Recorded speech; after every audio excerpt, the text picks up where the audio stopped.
I'm not mistaken, the Christian Bible they reverse the order of the prophets in Yep. the Old Testament. And the reason why, you could correct me if I'm wrong or add to what I'm saying. I think the reason why is because they wanted to end on Malachi, because Malachi talks about the Messiah and talking about not John the Baptist, but talks about Elijah coming back right at the end. So it leads up to Matthew saying John the Baptist is the new Elijah. Now the real order of the prophets should end on the Nehemiah, because that's the last one, right? Should end in the Ketuvim and therefore end in Chronicles.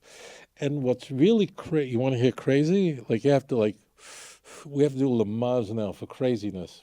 So this also is a later invention. That means the writers of the New Testament knew the correct order, which is the Jewish order, to have the Torah, the 5 books of Moses, then the Nevi'im, what's called the prophets, and the Ketuvim, which is called the writings. Now, the writings are all written by prophets. I'll get to in a moment why there's that division. But it's the Torah, the Nevi'im, the prophets, and the writings, like Psalms, like Proverbs, the wisdom literature, and in Chronicles.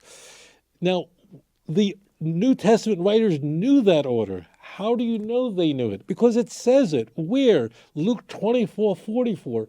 Please take a moment, look it up for yourself. And you're going to see there, it mentioning that Jesus is the fulfillment of the Jewish Bible. It says the Torah, the prophets, and Psalms, which is interchangeable with writings.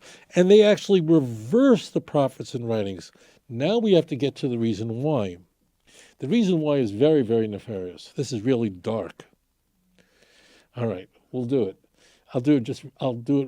We'll cover real fast. So what is the difference between the prophets and the writings? So the prophets, like Joshua, really important judges, Samuel, Kings, Isaiah, Jeremiah, Ezekiel, etc., all the rest of it, those books are written with very harsh criticism.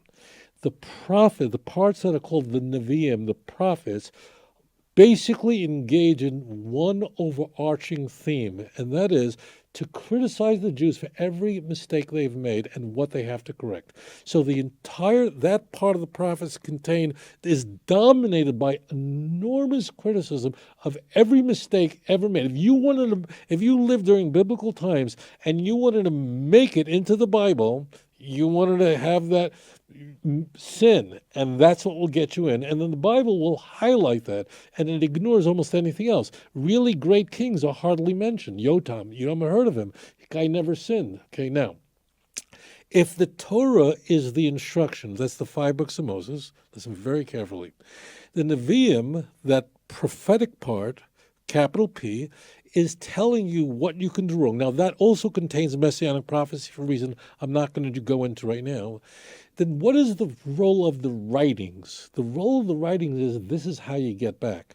That means if the problem is contained in the prophets, and okay, I messed up, like Isaiah said, like Jeremiah said, like Ezekiel said, then the writings this is the medicine to the disease of sin, and go to the book of Psalms and talk to God, and this is what you do.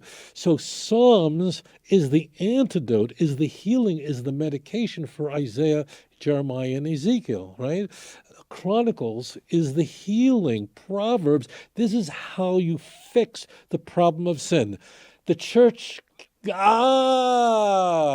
they want to add on the bid. Now, why? Because what does the Christian Bible want to be the healing, the antidote to sin? They don't want the book of Psalms to be the healing. So what they do is they switch it around so that when you're looking for a healing, when you're done with Malachi, you then go to Matthew.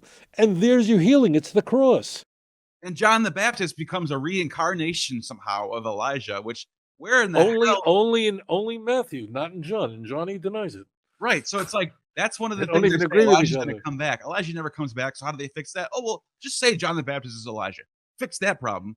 It's like you just see all these. But John the Baptist is asked, "Are you Elijah?" And he says no.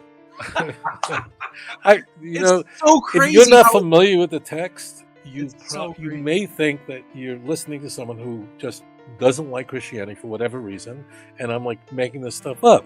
But it's right there. It's right so there. easy to find it. אדון עולם אשר מלך בטרם כל יציר נברא עת נעשה בחפצו כל אז אזי מלך שמו נקרא, ואחרי ככלות הכל לבדו ימלוך נורא.